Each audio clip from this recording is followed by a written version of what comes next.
When I went to Japan in 2023, I had a realization about my Japanese level. I had spent about 5 years building the habit of studying Japanese consistently, thanks to apps like Duolingo, software like Anki, and classes that I took in high school. But it was during this trip I realized that I was quite lacking in vocabulary. There was just a lot of words I still didn't know. I was still basically revising a lot of what I had already learned during school and not added to it. So I spent all of 2024 focusing on my vocabulary study, and I successfully expanded a lot on my Japanese word bank. It was then on my trip to Japan in 2024 that I realized I had a new problem. What good was all this vocabulary if I struggled to use it in context, or floundered when it came to stringing them coherently together in a sentence? That's when I knew I had to spend more time studying my Japanese grammar. So that's what I've spent more time on this year. That's what my Japanese goal for 2025 has been, to improve my grammar. And one of the best ways to do that is to practice through immersion. For me, the most accessible form of that has been through reading books in Japanese. So that's what I'd like to talk about today. How I read books in Japanese, what books I've read, how it helps me, and maybe I could help you a bit too. So when I started on this endeavor, I wanted to start from the basics, from scratch again. So I downloaded a copy of Tae Kim's Guide to Japanese Grammar. Now, it is a very good and very thorough textbook for learning the theory and fundamentals. But it does still have some problems. It's very, very dense, and there's a lot of information in there. And I find that, at least for me, I get into like a textbook brain fog with it.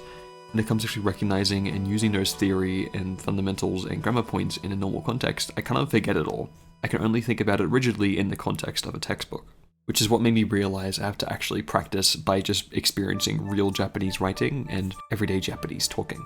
So what books are good to read, and what books have I been reading? First of all, I think it's important to read books that actually interest you so you feel motivated to finish them. I find this better than reading books made for children because they have more simple grammar, or specific reading levels dedicated for Japanese learners. I feel like you're boxing yourself in a little bit too much, and you might just lose interest or find it really boring. For me, last year I picked up a few books in Japan relating to things that I'm actually interested in. One of them was a book about how to get into freelancing work and making illustration and art kind of like a career path. It's called Irasto o Shigoto ni Suru Hoho, and it is by Toranosuke. It actually came out like the same week that I bought it, coincidentally. But I read that, going through it, and it was very useful, and it kept me engaged learning about different social media platforms in Japan, freelancing job platforms, how to build a portfolio, and what kind of things are better for the Japanese art market. And while it is a textbook, it's more like a handbook written by someone who isn't like a professor, but they are a professional in their field. So I learned a lot of useful and good vocabulary for the kind of things that I want to learn about, and also the grammar points relating to that, and just in that kind of structure. I've also been reading Shuna's Journey, which is a book by Hayao Miyazaki that he released before Nausicaa. And you can get a copy of this in English, but it's way more expensive just getting a Japanese copy, which is what I did in 2023. It was like 600 yen. And it's interesting because it's not actually a manga, it's kind of like a graphic novel or storybook. So while there is speech bubbles or some dialogue, it also has just a lot of just paragraphs of text. What wasn't great was that it's a fantasy book, so there was a lot of terms that just aren't very useful or commonly used in everyday speaking, like it was talking about specific types of seeds for a bit, which was kind of confusing. But it was still an interesting read regardless. It was kind of difficult though, because the color of the font just did not contrast with the art of the page, so it was physically hard to read. I do encourage you to read something that interests you. Obviously, Japanese books are pretty good, but you could also read digitally on a Kindle or with like manga apps, or even practice in smaller doses of articles, blogs, or social media posts. Just keep in mind the context and type of language used in each might not be super accurate or useful to everyday spoken Japanese, like I mentioned with Shuna's Journey. For example, a textbook is probably much more rigid and stiff and formal compared to like a tweet, which might use a ton of slang or just omit a bunch of grammar to begin with. Or even a shonen manga, where the characters might speak of a different tone or accent to what is considered polite in Japan. But what tools do I actually use for reading? Because that's pretty important, right? Well, my process is putting the book down and reading it, but I first use Google Translate. Now, I know what you're thinking, Google Translate is notoriously bad, but here's the twist. I don't actually use Google Translate. You see, Google Translate has a tool within it, which is its camera feature.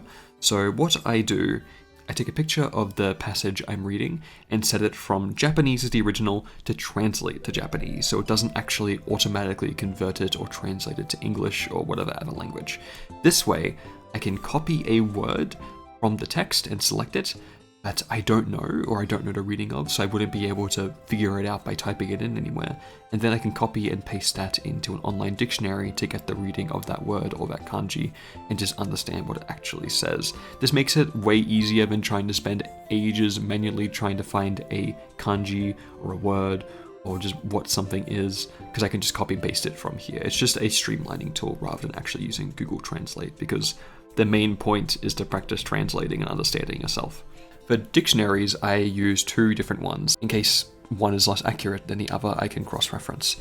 So I use jisho.org, which is a website, obviously, which means dictionary.org in Japanese. And it's very useful. It's an English one, and that's usually my go-to default one, but it doesn't have a app, at least on iOS it doesn't. So I also use an app called Shirabe Jisho, which is a Japanese dictionary app, and I can paste things into there from Google Translate on my phone very easily. And it's a Japanese dictionary, so of course it's going to be pretty accurate. And then when it comes to grammar learning, I pair it with a few different explanation sites, such as the aforementioned Teikim Guide, which is available in a website form, Tofugo Articles, which is a blog kind of run by people who do Wanikani, and Hi Native, which is where people can just ask questions and native Japanese speakers or more experienced speakers can reply with answers and explain things. So you're getting a good wide range of sources and information to help. But then most importantly, you shouldn't just exclusively be reading or exclusively be doing vocabulary study like I did. You should always pair it with other forms of Japanese study. Don't just do it in isolation. Put any new words you find and learn into your Anki flash decks to practice for later.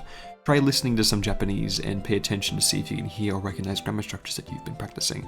I do this by listening to podcasts and literally writing out what they're saying and trying to hear that, and also with live streamers to just practice on the fly because you can't go back. And the most important thing you need of all when doing reading like this is patience. It takes a long time. For example, the book I was reading by Toronosuke, that one took about 6 months for me to actually go through the entire book, and it's just over 200 pages. But it was a lot of new words to me, and a lot of just taking time, slowly going through it, making sure I'm understanding it, studying the grammar, going back and reading it, so it builds up in my head and be accurate. Over time though, results will show and you'll gradually grow more confident and do things faster. You'll be able to start reading pages by yourself or with minimal referencing from the internet, and even sometimes inferring what something means because you know what the grammar is surrounding it or you know what the words are surrounding it, so you can kind of get a general idea of what's being said. But it does take a long time, so you'll need a lot of patience for it. That's just Japanese study in general or language study in general, and if you're at the point where you're doing immersion, then I think you'll be pretty good on that front regardless, because you've probably been studying for a good while. But yes, that is how I read books in Japanese. Pretty simple, but I wanted to at least highlight my technique for it, because I'm really glad I was able to figure out a good streamlined workflow for it. And even after reading something more complex like a textbook, you'll go back to reading like a manga and be surprised at how simple it actually is when it's mainly just dialogue, and it's really fun. It was something that really helped me just elevate my Japanese study from kind of the plateau where it was at to the next level, where I'm kind of studying everything and understanding things at a much deeper level. So let me know if you have found this useful, or if you have any other tips or advice for other people or myself that you think might be useful when it comes to language study and immersion and reading like this.